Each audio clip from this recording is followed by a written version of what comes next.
방금 상대질 때, 이게 수식에서 가장 기본적인 내용이다.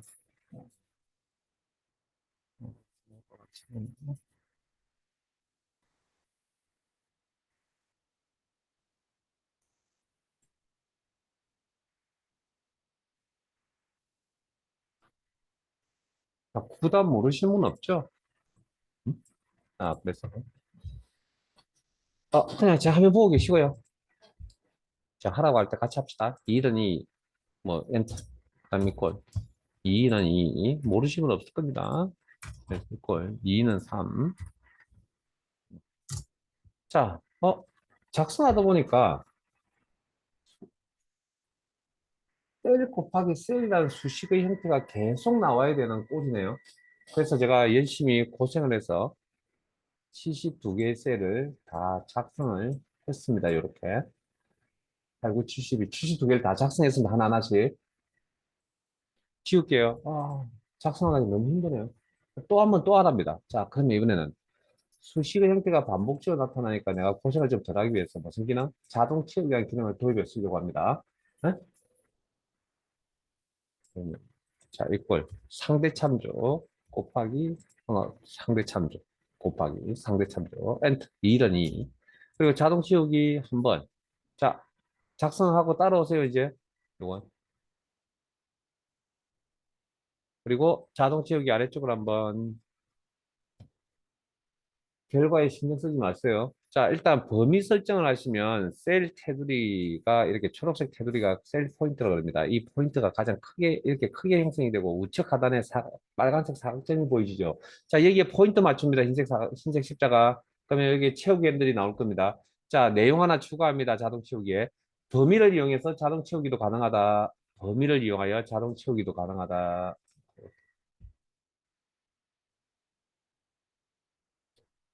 그러면 저 앞에 보세요.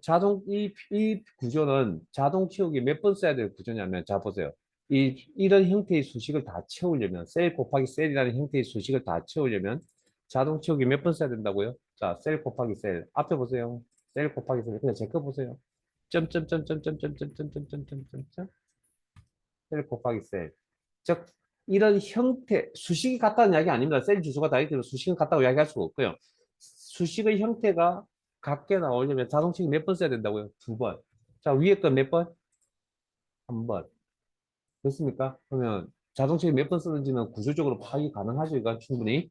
자, 근데 문제는 뭐죠? 결과가 안 맞네요. 무슨 형태를 주소로? 상대 참조라는 주소 형태로 작업을 하니 결과값이 제대로 안 나옵니다. 자, 그래서 지울게요. 전체 다. 그리고 우리가 절대 참조 배우셨죠? 자, 이거 이 F4번키 곱하기 1 참조 곱하기. 자, 여기까지 작업 되셨나요?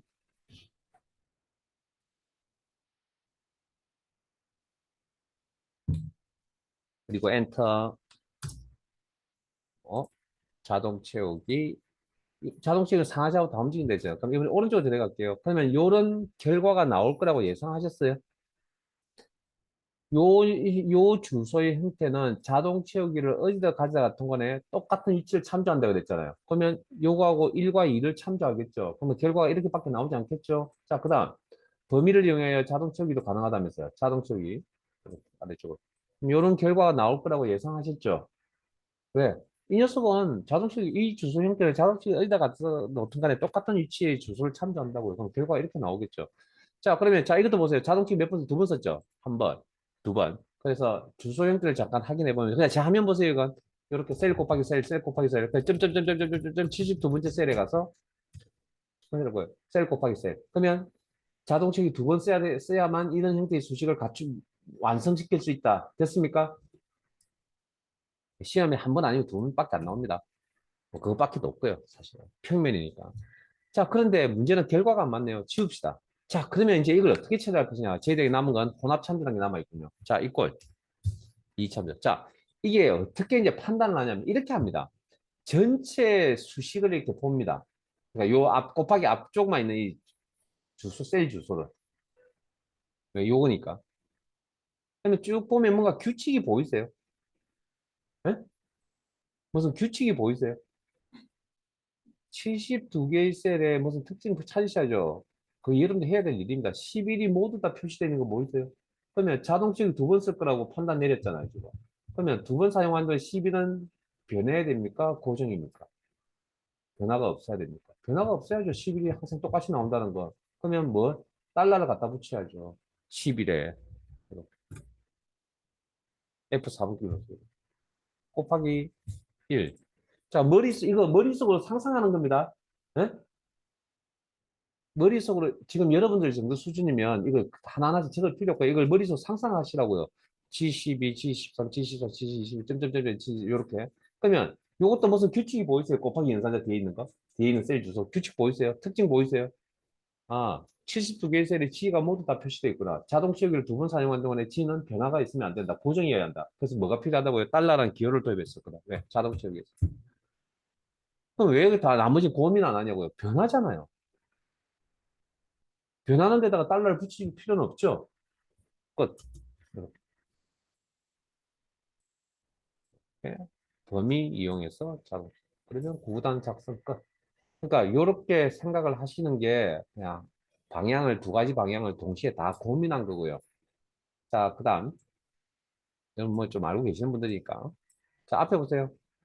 자, 자동 치우기는 한 번 사용하는 경우와 두 번 사용하는 경우가 있습니다. 그래서 한 번 사용하실 때는 상대 절대만 고민하면 됩니다. 이게 매뉴얼 상의 사용 설명서에 나와 있는 원칙입니다.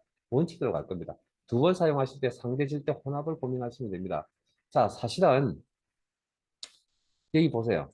예를 들면 여기 지금 L4, L5, L6, L7, L8이니까 L 변합니까? 안 변합니까? 안 변하죠. 그럼 변하지 않는 곳에 달러를 붙이면 된다는 게 원칙이긴 이게 원리이긴 한데 굳이 상대 참조를 적어야 될 자리에 어려운 혼합 참조를 도입해서 적을 필요는 없을 거란 얘기입니다. 그래서 원칙대로 가겠습니다. 이게 맞는지 틀린지 잘 모르겠습니다. 근데 뭐 맞으니까 책들을 그렇게 상대를 쓰고 혼합을 쓰고 이렇게 막 번갈아 가면서 쓰고 있는데 저희들은 그냥 원칙대로 갈게요. 뭐 매뉴얼상에 있는 원칙대로 한 번 사용하시면 상대 절대라는 두 개의 형태의 주소만 고민하시면 되고 두 번 사용하시면 상대 절대 혼합을 사용하시면 자 여기서 잠깐만요. 여러분 이제 앞으로 어려운 함수를 배울 겁니다. 어려운 함수를 배우면 정말 어려운 함수 다 터득을 다 하고 나중에 결과적으로 시험장에 가서 어디서 틀린 줄 아세요? 이런 주소 기본적인 기초가 되는 이 주소 형태를 몰라서 틀린다는 거예요. 그것만큼 억울한 일이 어디 있습니까? 그런 일은 안 만들었으면 좋겠다는 게 제 시험 준비, 자격증 시험 준비의 기본입니다. 어려운 거요. 어려우면 어려우니까 못 맞출 수 있죠. 근데 기본적인 내용을 그 기본적인 내용 중에 하나가 뭔지 아세요? 오타입니다, 오타. 그것 때문에 성적이 안 나왔다. 그래서 예를 들면, 뭐, 여기 7점 만점이잖아. 7점이 합격 점수잖아요. 그럼 68점에 떨어졌습니다. 뭐, 69점에 떨어졌습니다. 이런 표현을 한다라는 건, 그건 실제 기능을 몰라서 떨어지기보다는, 솔직히 말씀드리면, 어딘가에서 실수하신 겁니다. 아주 기초가 되는 데서. 그런 점수 차이라면. 분명히 그거 실수만 안 해도 합격했을 것 같거든요. 분명히. 기능을 모른다. 그러면 점수 차이가 월등히 나야 됩니다. 원래 합격 점수. 뭐 어쨌든 뭐 그렇다는 거고요. 그래서 기본이 충실해야 되기 때문에 기본이 준비되어 있는 않은 상태에서는 교재의 내용을 진행을 할 수가 없습니다. 자, 그다음 밑으로 가겠습니다. 뭐 함수는 이미 다 알고 있을 거라고 사용을 해본 경험들이 있을 거니까 그냥 그걸 가지고 지금 이야기를 또 하나 해드릴게요.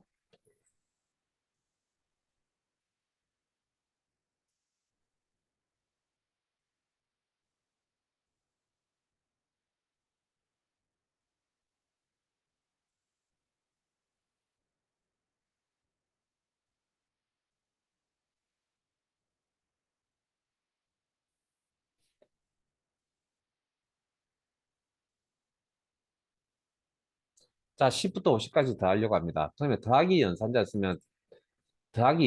쓰면 클릭을 총 5번 해야 되죠. 귀찮죠? 5개니까 별로 안 귀찮아요. 요즘은 100만 개 있다니까, 데이터가. 100만 개를 다 더하려고 그러면 더하기 연산자면 그냥 클릭을 100만 번 해야 되잖아요. 귀찮고 보면, 그래서 뭔가 또 다른 방법이 있어야 되겠죠. 그래서 아마 여러분들이 알고 계시는 뭐, 썸이나 함수 사용했을 겁니다. 그래서 함수는 미리 완성되어 있는 수식, 뭐, 수식털, 뭐, 이렇게 표현을 하죠. 해드릴게요. 수식털이라고. 틀이니까 그 형태잖아요. 그러면 뭔가 틀에 맞춰서 이제 공부를 하셔야겠죠. 그러면 형식이란 게 존재하겠죠. 틀이니까. 그러면 당연히 함수 수식이니까 이꼴이 필요할 거고, 그 다음에 여기는 썸이라고 외운 그게 함수명이고요. 가로 열고 인수라는 것들이 필요한데 인수라는 게 이제 보통 그냥 쉽게 이야기하면 데이터를 이야기하는 게 인수입니다. 10부터 50까지 데이터. 예, 가로 닫고까지가 함수 형식이고요.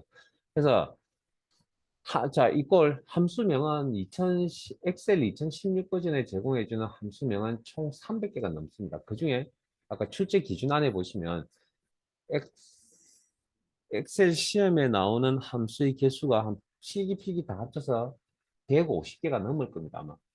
정확하게. 어쨌든 제일 많이 넘는다는 걸 알고 있거든요. 근데 정확한 뭐 개수는 뭐 파악 안 되지만 잊어버렸습니다. 잊어버린 게 아니고 16 버전에 헤아려 보진 않았습니다. 자, 굉장히 많은 거거든요. 150개를 다 외워야 필기 시험 준비를 할 수 있다. 그럼 그만큼 시간 투자를 많이 하셔야 되는데 문제는 가성비가 안 나옵니다. 그리고 함수를 안 하면 불합격입니다. 그러니까 이게 어쩔 수 없이 해야 되는 사항이라는 거죠. 그래서 기초가 되게 튼튼해야 된다고 생각하는 입장이고요. 그래서 함수명은 어쨌든 수업의 기본 함수명은 제가 가르쳐 드릴 거고요. 합계 구할 때 썸, 평균 구할 때 에버리지를 함수를 쓴다.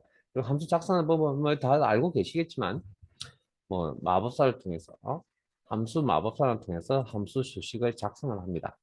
수식의 함수 삽입. 여기는 아주 엑셀 기초반이 아니기 때문에 좀 속도가 붙일 겁니다. 자, 범주는 모드라고 하시고요. 마법사 값을 설정한 단계별로 값을 설정하겠다. 뭐 그런 의미를 가지고 있고요. 그 다음에 범주 모드라고 하시면 알파벳 A부터 Z까지 이렇게 쭉 나열되어 있고 합계 관함수 가르쳐 드린 이유는 여기서 다 찾으셔야 되기 때문에 시간이 오래 걸리겠죠. 그래서 합계 관함수 썸입니다. 전달해 드렸습니다. 썸 함수 찾으시고. 알파벳으로 나열되어 있으니까 뭐 참 어려움은 없을 거고 선택하시면 밑에 무슨 기능을 가졌는지 의미를 가졌는지 함수 내용이 나와 있을 겁니다. 그러니까 이걸 모를 때는 다 찾아보셔야 된다고. 시간이 너무 오래 걸리니까 넘어가겠습니다. 이렇게 하기. 그리고 인수 작업인데 자 넘버라는 자 영문 넘버라고 하는 인수의 의미는 흰색 부분을 입력란이라고 그럴 거고 기존에 있던 거 다 지우시고 이 넘버의 의미는 이 흰색 입력란에 뭐라고 입력을 하든 간에 오른쪽에 숫자 데이터가 나와야 된다는 그런 의미입니다. 그 엑셀로 데이터 종류 따지면 숫자 데이터라는 의미거든요. 그래서 숫자 데이터 직접 입력하셔도 되죠, 엑셀이. 그럼 여기 숫자 값 10이 나오죠. 그 다음에 엑셀은 참조하는 게 기본이 아닙니다. 그럼 참조. 그럼 여기 숫자 값 나오죠. 그 다음에 인접해 있는 데이터라면 굳이 하나하나씩 클릭하실 필요 없이 그냥 마우스 드래그. 이게 범위 표기 방법이라고 했죠. 땡땡. 그래서 묶음으로 이렇게 중괄호 묶어서 묶음으로 이렇게 받아들입니다. 그리고 여기 받아들인 이 데이터의 합이 얼마라고요? 150이요. 하기. 시간이 지났자 그래서 마법사를 통해서 이렇게 함수 공부를 열심히 하시다 보면 이런 형태의 수식을 여러분들이 눈에 익히기 시작합니다. 익히기 시작하면 어떻게 하냐고요? 직접 작성합니다.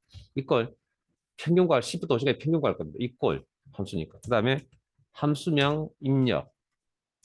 함수명은 대문자로 입력하든 소문자로 입력하든 상관없고요. 대문자로 입력하든 소문자로 입력하든 엔터 치면 다 대문자로 바뀌어버리고요. 자, 잠깐만요.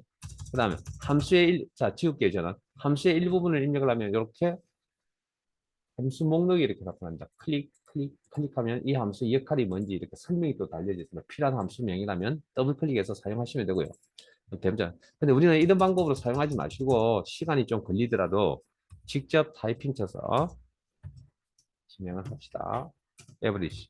그러면 넘버라는 인수가 뭐라고요? 액면 그대로 가르쳐 드릴 겁니다. 왜냐하면 시험장에 가면 이 박스가 뜰 겁니다. 그럼 이 박스에 대해서 알면 더 좋습니다. 마법사에 가서 뭐 커닝할 시간적 여력이 없습니다. 자, 넘버 숫자 데이터 직접 굵게 표시되어 있는 거 현재 작업 중인 인수의 위치 그다음 인수 박스 안에 보시면 신적 박스 안에 보시면 인수와 인수 사이는 콤마로 구분되어 있고요. 넘버 2 굵게 표현되는 현재 작성 중인 인수의 위치 참조 가능하다고 그랬죠. 인수와 인수 사이는 콤마로 구분하고요. 넘버 3 굵게 표현되어 있죠. 현재 작성 중인 인수의 위치 인접해 있으니까 범위 설정도 가능하다.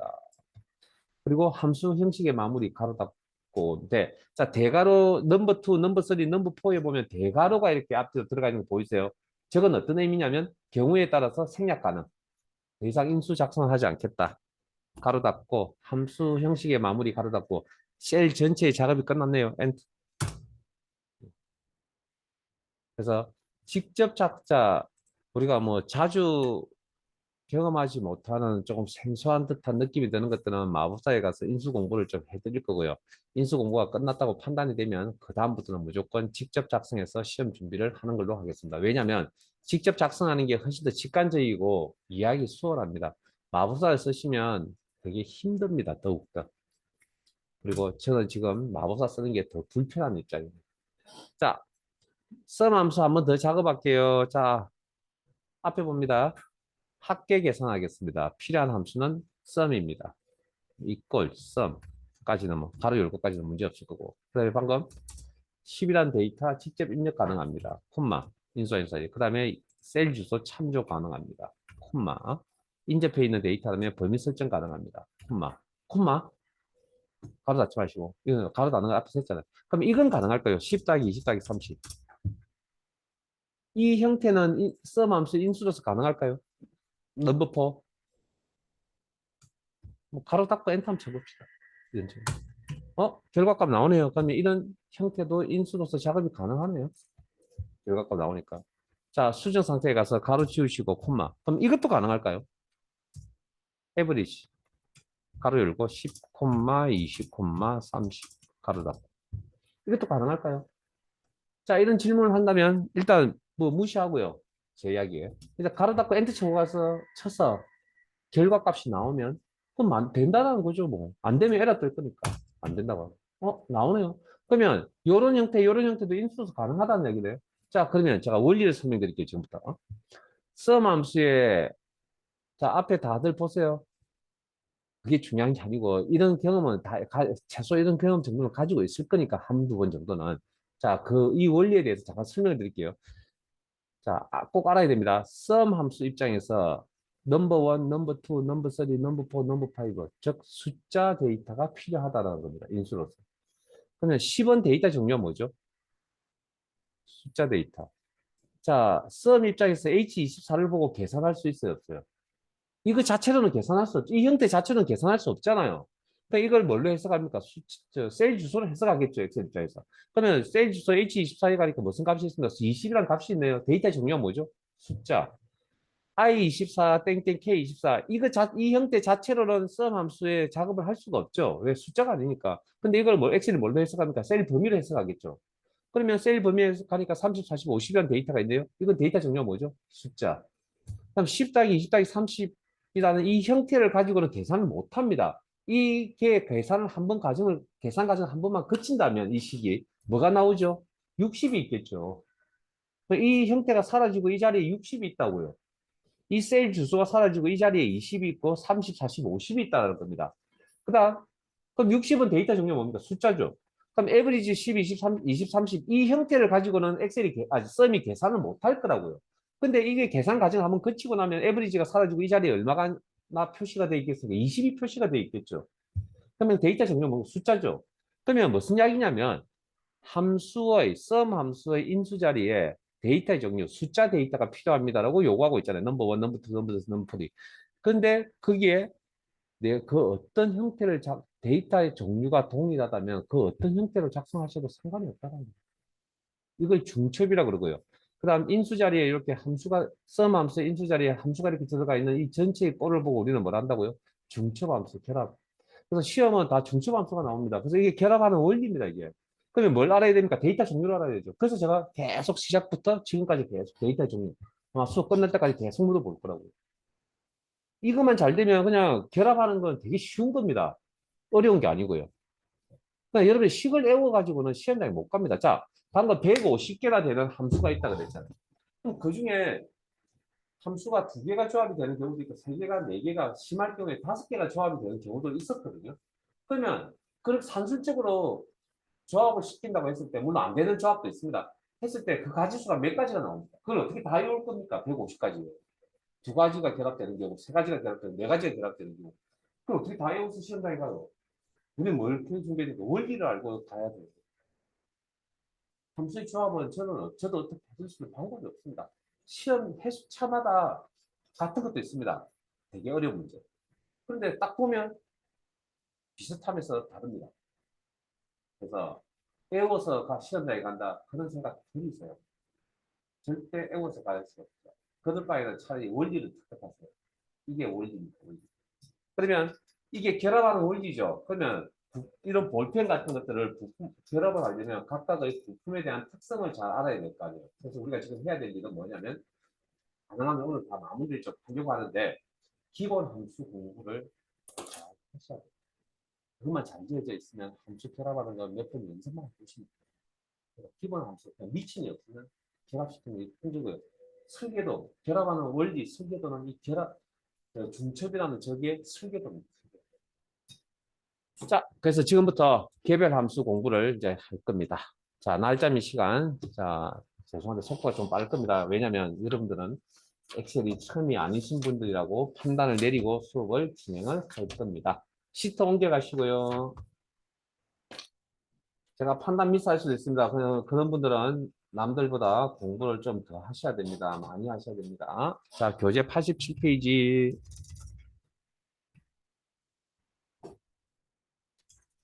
그래서 제가 미친 이야기를 하고요. 기본 이야기를 계속 하는 겁니다.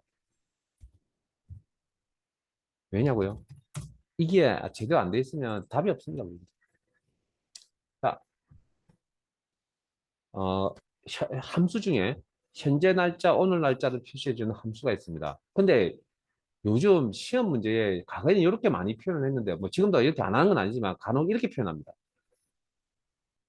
컴퓨터 시스템의 날짜, 즉 시스템의 날짜라는데 이 시스템은 컴퓨터 시스템을 이야기해요. 컴퓨터 시스템의 날짜 어디냐고요? 이겁니다, 이거예요. 작업 표시제는 이 부분. 이게 우리가 알고 있는 오늘 날짜죠. 그래서 바로 할 겁니다. 이걸 today라는 함수 있습니다. today. 에고 today. 자, 직접 작성하세요. 그리고 왜 마법사에 안 가냐면 인수가 없습니다. 바로 여기다 엔터. 자, 현재 날짜와 현재 시간을 동시에 표시해 주는 함수가 있습니다. 자, 엑셀에서 날짜와 시간을 동시에 표시해 준다. 제가 셀 병합을 하나 할게요. 여기 병합하고 가운데 맞춤입니다. 여기는.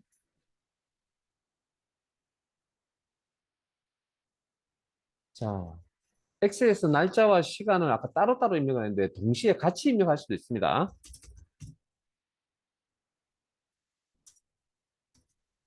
자, 스페이스를 넣습니다. 스페이스를 넣고 시간 입력, 날짜 스페이스, 공백 문자, 시간 입력. 그러면 화면상에는 시분까지만 이렇게 표시해 줍니다.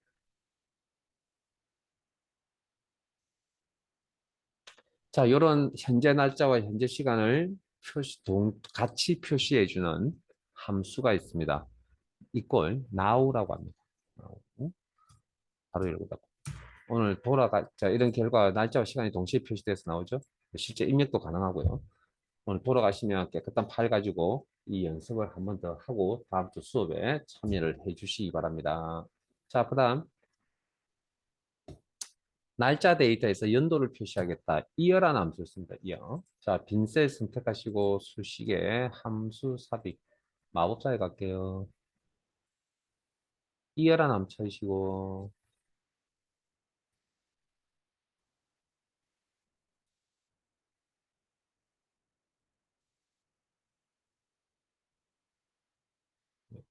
혹시 수업 진행하다가 놓친 게 있으시면 아마 그거 하나 정도 버려도 될 겁니다. 버리고 다른 내용 같이 진행을 하시고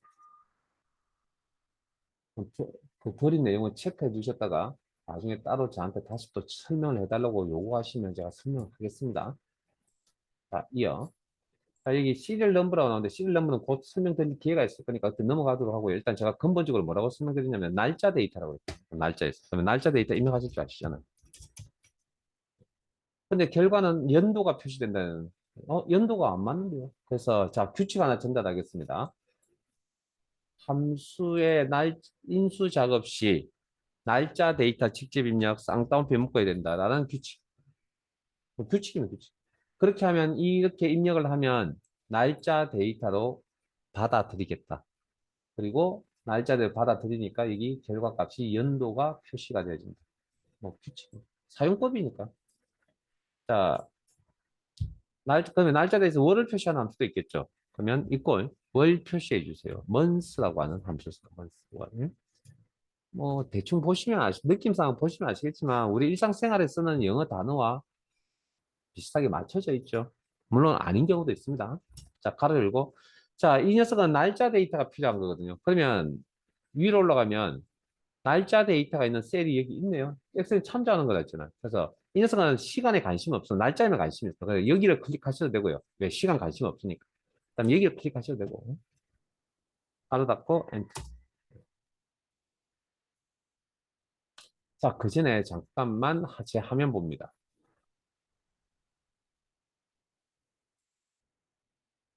day라는 함수는 날짜 데이터에서 일자를 표시해주는 함수입니다. day. 자, 그러면 equal day. 자, 날짜 데이터 입력할 때 쌍따옴표 묶어 처리하셔야 된댔죠. 그러면 이렇게 입력을 하면 날짜가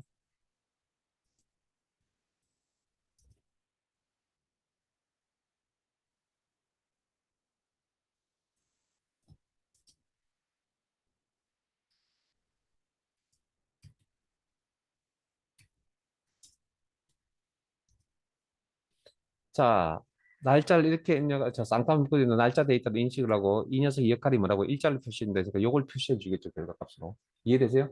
그다음 날짜 데이터를 직접 입력하셔도 저기 입력하는 대신에 날짜 데이터는 셀주 참조되죠. 근데 이거 가지고는 계산 못하죠. 날짜가 아니니까. 그러면 B4에 가니까 뭐가 있다고요? 2022년 10월 22일이라는 날짜 값이 있었죠. 이렇게. 그러면 B4가 이걸로 바뀌겠죠. 그러면 데이의 역할이 뭐라고요? 일자를 표시해 주겠죠. 20. 그다음 그러면 데이 가로 열고 투데이라고 적을 수 있어요. 그렇다고. 자, 계산 순서 한번 따라가 보세요. 가로 안부터 계산하는 게 우리의 수학적인 원리니까. 그럼 가로 안에 있는 투데이부터 먼저 계산되겠죠. 그럼 이 녀석이 사라지고 이 자리에 무슨 값이 남아있습니까? 2022년 10월 22일이 남아있겠죠. 그럼 데이의 역할이 뭐라고요? 일자를 표시해 준다고요. 그러니까 일단 요게 저게 잘 익숙하지 않으니까 오늘 뭐 처음 들으실 수도 있고요. 일단은 계산 순서를 그냥 따라가 보세요. 우리가 알고 있는 계산 순서, 우선순위라든지 그런 거 알고 계시잖아요. 가로 안이 먼저 계산되고, 뭐, 왼쪽에서 오른쪽 계산된다는 그런 원리, 기본적인 원리. 거기에 맞춰서 따라가 보시면 이게 식이 흘러가야 됩니다. 식이 흘러가야 된다고요. 그러니까 뭐냐면 내용 파악이 안 되는 수식 작성은 할 수가 없습니다. 내용이 이해가 안 되는데 식을 작성할 수 있냐고요? 못 합니다. 그래서 실제 시험에서 식을 작성하는 시간보다는 그 문제의 내용을 이해하는 데 시간이 더 많이 걸립니다. 그것만 되면 식 작성하는 건 그렇게 오래 걸리지 않거든요. 일단 미천이 제대로 갖춰져 있다고 가정하겠어요. 실제 그러니까 미천도 갖춰져 있지 않고 내용도 이해가 안 돼요. 그러면 그 문제 포기해야죠. 그 문제를 어떻게 풀어요? 논리를 생각해 보세요. 미천이 잘 갖춰져 있는 상태에서도 뭡니까? 내용 이야기가 힘들어서 작성이 잘 안 되는 판국에 미천도 없어. 내용도 이해 안 돼. 그럼 그 문제는 넘어가야 됩니다. 시험에. 그래서 자, 요거 볼게요. 요거. 자, 지금 전체적인 내용 현황을 보면 자, 함수의 인수 자리에 데이터 종류가 동일하다면 그 어떤 형태로 인수 작성을 하셔도 상관이 없다. 됐습니까? 인수가 어떤 형태 들어가도 상관이 없다고요. 데이터 종류. 그 인수 자리에 함수가 작성된 이런 꼴을 보고 우리는 중첩 함수라고 한다. 그래서 수업 끝나는 게 아니고요. 오늘 돌아가서 이것 좀 이해를 좀 하세요. 이거. 응? 하려고 굉장히 노력 많이 하셔야 됩니다. 1급 준비하시는 분들이니까. 자, 그러면 여기 day, 가로 열고 today 함수를 작성할 수 있다. 중첩의 원리에 의해서. 그리고 end 하면 일자를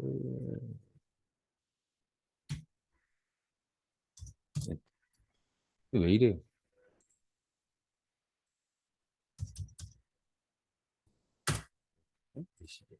오케이. 자, 그다음 시간 데이터에서 시를 표시해 주는 함수가 있습니다. hour라 그럽니다. 이건 바로 할게요. 원리는 비슷하기 때문에. 자, 바로 이거. 아까 날짜 데이터 직접 입력이었죠. 시간 데이터도 날짜 데이터 직접 입력할 때 쌍따옴표 묶어야 됩니다. 시간 데이터도 마찬가지입니다. 쌍따옴표 묶어서 처리하셔야 시간으로 받아줍니다. 시간 표기하는 방법은 아실 거고 콜론 넣어서 한다. 가로 닫고. 그러면 이중 따옴표, 쌍따옴표 묶어 처리하시면 이걸 시간으로 받아들이고 그중에 시 부분을 화면에 표시한다. 계산 순서 따라가세요. 지금 뭐 이런 원리가 뭐 힘드시면 이거 뭐 시간이 지나면 해결될 거니까. 자, 이걸 분을 표시하겠다. 그러면 미니트나 함수를 쓰시면 되겠죠. 미니트. 가로 열고.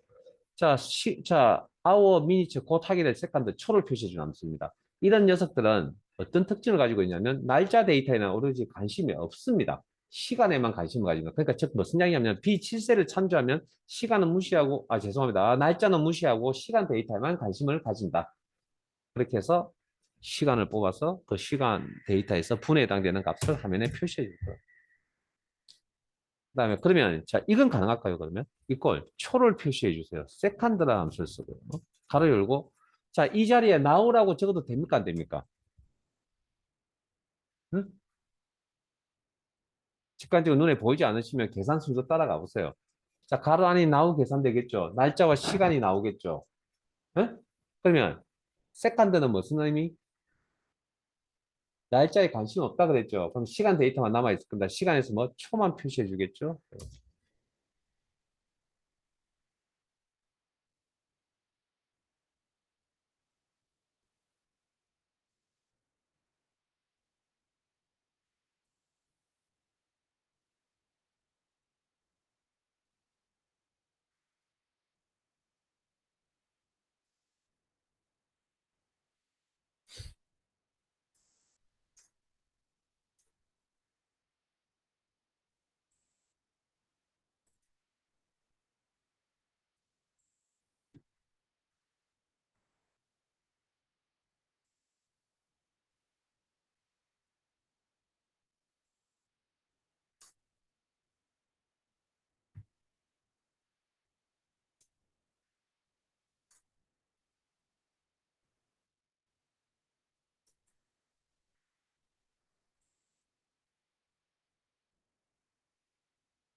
자, 화면 봅니다.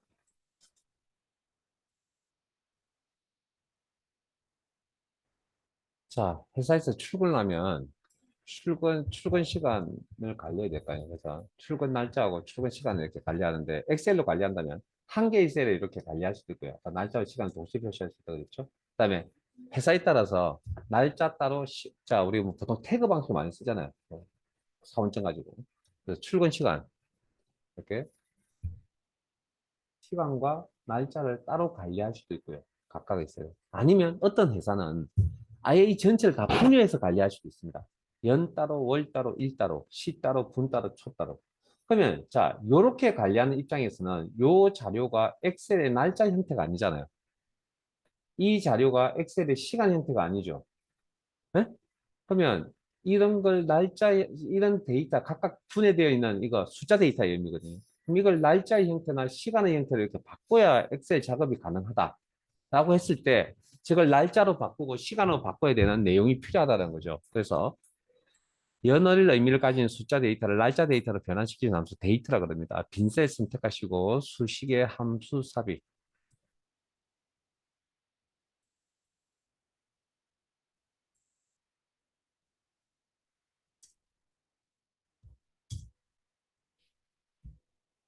자, 빈셀 선택하시고 수식의 함수 삽입. 자, 데이터 함수 찾으시고 데이트. 데이트. 자, 뭐 외우셔야 됩니다. 뭐 방법이니까 방법론은 외우셔야 됩니다. 어쩔 수 없습니다. 자, 이어 연도를 나타내는 숫자. 그다음에 month, 월을 나타내는 숫자. 그다음에 day, 일자를 나타내는 숫자. 이거 확인.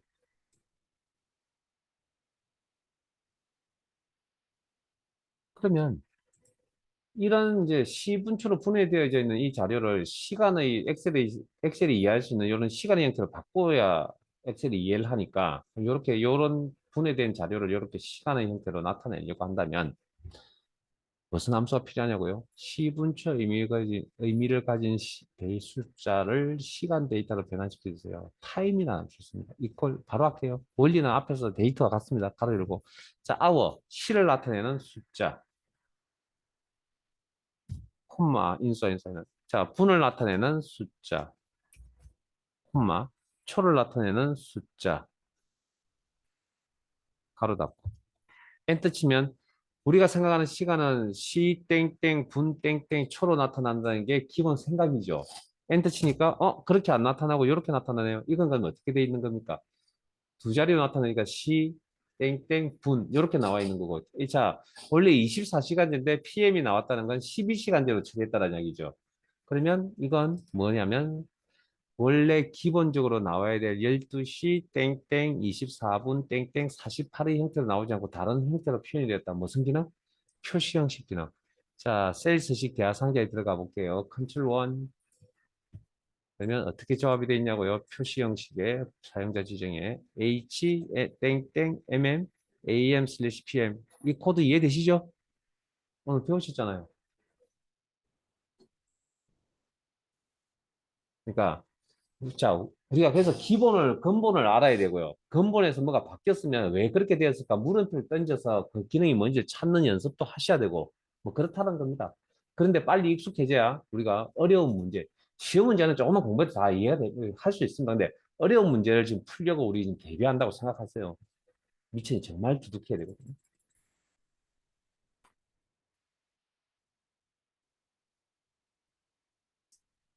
오늘 며칠이라고요? 오늘 며칠? 10월 22일. 무슨 요일이죠? 토요일. 토요일은 달력이 몇 번째 있습니까? 우리가 평소에 쓰는 단위는 다 일요일이 앞부분에 있죠. 그러면 일곱 번째 있는 요일입니다. 근데 여러분 회사 뭐 다이어리나 이런 뭐 문구점에 가셔가지고 네, 찾아보시면 월요일부터 시작한 달력도 있죠. 뭐 그때는 여섯 번째라고 이야기할 수도 있는 거죠. 자, 엑셀 함수 중에 어, 요일을 직접적으로 가르쳐 주는 함수는 없습니다. 엑셀 함수 중에 요일을 무슨 요일입니까? 이렇게 대답해 주는 요일은 없고요. 다만 요일의 위치값을 계산해 주는 함수는 있습니다. 그걸 위크데이라고 합니다. 위크데이. 자, 빈셀 선택하시고 수식에 함수 삽입 위크데이라는 함수 찾으세요. 위크데이. 모르는 함수는 이제 계속 외우셔야 됩니다. 네, 방법은 이렇게 뭐 한꺼번에 나열해서 외운다고 외워지는 건 아니고요.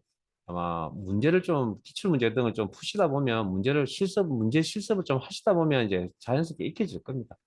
그러니까 뭐 하루아침에 이렇게 한번 가르쳐 준다고 다 내게 되면 정말 좋겠는데 그때 잘 안 되면 다시 기본으로 돌아가셔가지고 내용 확인하시고 뭐 그렇게 하시면서 외우시면 됩니다. 자, 위크데이 찾았어요? 확인. 자, 시리얼 넘버 좀 이따 설명드릴게요. 어쨌든 제가 방금 날짜라 했죠. 날짜에다. 자, 쌍따옴표 묶어야 된다 했죠. 직접 입력하실 때는. 리턴 타입은 달력의 종류라고 그래서 밑에 내용 한번 읽어드리겠습니다. 일요일 가로 열고 이런 일요일이 첫 번째 요일입니다는 의미고요. 그래서 토요일까지. 토요일이 일곱 번째 요일이라는 유형의 달력의 유형을 1번 달력이라고 합니다. 이런 형태의 달력을 1번. 그럼 1이라면 7. 월요일이 첫 번째 요일이고 해서 일요일이 일곱 번째 요일. 일곱 번째 요일인 유형은 달력 2번이라고 합니다. 그래서 여섯 번째 요일입니다. 라고 하고. 이거만 1번, 2번밖에 없냐고요? 아니, 더 있습니다. 근데 저희들은 1번, 2번만 지금 설명을 드리겠습니다. 그리고 시험 합격하시고 더 필요하시면 나머지 내용도 공부를 하시기 바랍니다. 저희들은 1번, 2번만 필요합니다. 일단. 시험, 크말 1급, 2급, 크말 1급 시험에서는. 여섯 번째 요일입니다. 왜? 2번 달력을 썼기 때문에. 그래서 일요일부터 시작한 달력을 일형식, 뭐 월요일부터 시작한 달력을 월형식 그렇게 표현하기도 하고요. 자, 한번 더 해보면 자, 이퀄 날짜에 해당되는 요일의 위치값을 표시해 주세요. 위크데이라는 함수 씁니다. 뭐 다 외워서 이제 이렇게 나와야 되는 거죠. 뭐 오늘은 뭐 저는 보고 하시고요. 가로 열고 첫 번째 인수가 이제 날짜 데이터가 있죠. 그러면 이 자리에 투데이라고 적어도 됩니까 안 됩니까? 이제 된다는 거 이제 느낌이 오시죠? 자, 콤마 달력의 종류는 여러 가지가 있다고 그랬는데 1번, 2번만 사용하시고 방금 2번 사용했으니까 1번이라고 적겠습니다. 그러면 토요일이니까 일곱 번째 요일입니다라고 이렇게 대답해 줄 거라고요.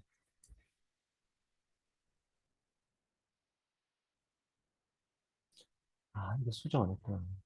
자, 죄송합니다. 연도를 좀 바꿔주실래요?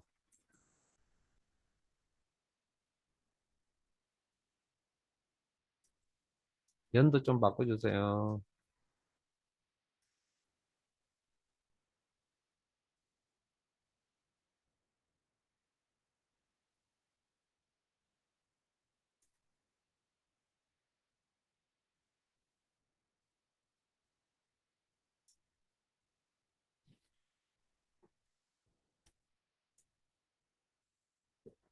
자, 준비되셨으면 진행하겠습니다. 2월 25일 날 돼요? 뭐 책을 빌렸다고 하죠. 도서를 빌렸다고 하겠습니다. 책을 빌려서 3월 5일 날 반납을 했습니다. 며칠간 빌렸죠? 암산되시죠? 손가락, 발가락 다 동원하면 계산되는 부분이잖아요. 지금 이 정도 날짜는. 3월 25일 날 빌려가서 4월 5일 날 갚았습니다. 반납했습니다. 며칠간 빌렸다고요? 암산되시죠? 근데 그 암산되시는 내용을 식으로 처리한다면 어떻게 해야 될 것인가? 자, 그래서 여러분들이 엑셀 프로그램의 근본적인 내용을 좀 아셔야 됩니다. 무슨 이야기냐고요? 어, 우리가 겉으로 드러나 있는 액면만 공부하시면 시험에 어려운 문제를 풀 수가 없습니다. 그래서 이 녀석이 가지는 생각을 좀 아셔야 됩니다. 자, 지금부터 시리얼 넘버가 뭔지 설명을 드릴게요. 자, 엑셀이라는 녀석이 날짜를 1900년 1월 1일이라는 날짜를 정수값 1로 생각합니다. 무슨 이야기냐고요? 날짜 데이터를 숫자로 표시해 달라고 그러면 이 녀석이 1로 표시해 줍니다. 그러면 그럼 반대로 숫자 1을 날짜로 표시해 주세요 그러면 이렇게 해줍니다. 그러면 이 녀석은 1900년 1월 1일을 뭘로 생각한다고요? 숫자 1, 정수값 1로 생각한다는 거죠. 그러면 1월 2일은 정수값 2로 생각하는 거죠. 그럼 시간이 흘러 2022년 10월 22일에 해당되는 정수값은 44,856입니다. 그러면 우리가 아까 자 1부터 일씩 증가하는 번호 형태죠. 이걸 아까 뭐라 한다 그랬죠? 그래서 1년 번호라고 했거든요. 1년 번호를 영어 단어로 한번 옮기시면 이게 시리얼 넘버라고요. 이게. 그러면 우리가 방금 뭐 앞에서 하셨던 그 이어, 먼스, 데이 같은 함수 하실 때 시리얼 넘버라는 인수가 나왔잖아요. 그 시리얼 넘버 자리에 원래 이렇게 숫자값 입력하셨나요? 그럼 오늘 입력했던 게 아마 44,856이라고 입력해야 된다고. 근데 우리가 이 날짜에 해당되는 값을 알고 있는 사람은 없을 거 아니에요. 그래서 어떻게 했다고요? 날짜에다가 쌍따옴표 처리해서 입력을 하신 거라고요. 왜? 이 값을 우리가 시리얼 넘버라는 이 값을 모르니까. 이걸 외우고 다니는 사람 누가 있어요? 내일이 아니에요. 고개 돌리면 이제 잊어버릴 건데, 이걸. 그래서 그렇다고. 그러면 자, 제가 1900년 1월 1일 날 태어났습니다. 2022년 10월 22일 날까지 현재까지 살아 있습니다. 제가 며칠간 살았죠? 라고 질문을 던지면 여러분들은 아마 얘기를 보지 않고 요걸 보겠죠. 왜? 이 녀석의 원리가 이렇게 되니까 왜? 우리는 숫자 데이터를 더하기 빼기 할 수 있다는 걸 원리를 아니까. 그럼 이것도 마찬가지잖아요, 그러면. 이걸 식으로 세우라 그러면. 날짜 데이터에 숫자가 있으니까 이꼴 반납일자 빼기 대여일자. 이렇게 하면 되겠죠. 응? 이꼴 반납일자 빼기 대여일자. 그래서 엑셀을 좀 다루신 분들도 날짜 계산하라 그러는데 잘 못하시는 분들도 근데 저 근본 원리를 알면 쉽게 계산이 되어지는 부분이에요. 저거 알아야 됩니다. 자, 그러면 날짜만 이런 값을 가지냐고요? 아니요. 시간도 숫자 값을 가집니다. 0시 0, 6시 0.25, 12시 0.75, 18시 0.75. 자, 앞에 보세요. 제가 1900년 1월 0시에 태어났습니다. 그러면 0으로 시작할 겁니다. 숫자로. 자, 일단 시간상. 그러면 6시간 살았죠. 부모님의 보살핌을 받아. 그 다음에 12시간 살았죠. 그럼 요만큼. 그 다음에 18시간 24시간 살면 어떻게 되죠? 이렇게 일자가 바뀝니다. 24시간 살았잖아요. 날짜가 바뀌어야죠. 그게 원리라고요. 그래서 자, 잠깐만요. 이걸 날짜와 시간을 숫자로 표시해 주세요. 점수값. 이렇게, 이렇게. 이게 원리라고요. 원리. 네, 그렇게 하시고, 자, 요거 하나만 하고 식사하고 갑시다. 자, 그러면 방금 제가 대여 일수 계산은 이거 의미를 다르게 해석하면 이거죠. 두 날짜 간의 차이를 계산해 주는 함수잖아요. 두 날짜 간의 차이를. 그래서 데이스라 그러고 함수 명 옆에 s자가 붙었다. 개수 개념이라고 해석하시면 되고 빈 셀 선택하시고 수식에 함수 삽입 데이스라는 함 찾으시고 개수 개념입니다. 차이 일수 데이스 그리고 확인 엔드 데이트 종료 날짜 여기서는 요 날짜를 의미하는 것 같습니다. 그죠? 반납일자 참조 스타트 데이트 대여 일자를 이야기하는 거죠. 시작 일자 그리고 확인 네. 자, 한 번 더 작성해 보면 두 날짜 사이에 차이를 표시해 주세요. 데이스라는 함수를 이용하고요. 가로 열고 엔드 데이터 종료 끝 날짜 여기서는 어떤 의미 반납일자를 의미하는 거 의미하고요. 콤마 스타트 데이트 시작 날짜 여기서는 대여 일자를 의미하겠네요. 이렇게 가로 닫고 엔터 여기까지 저장해 두시고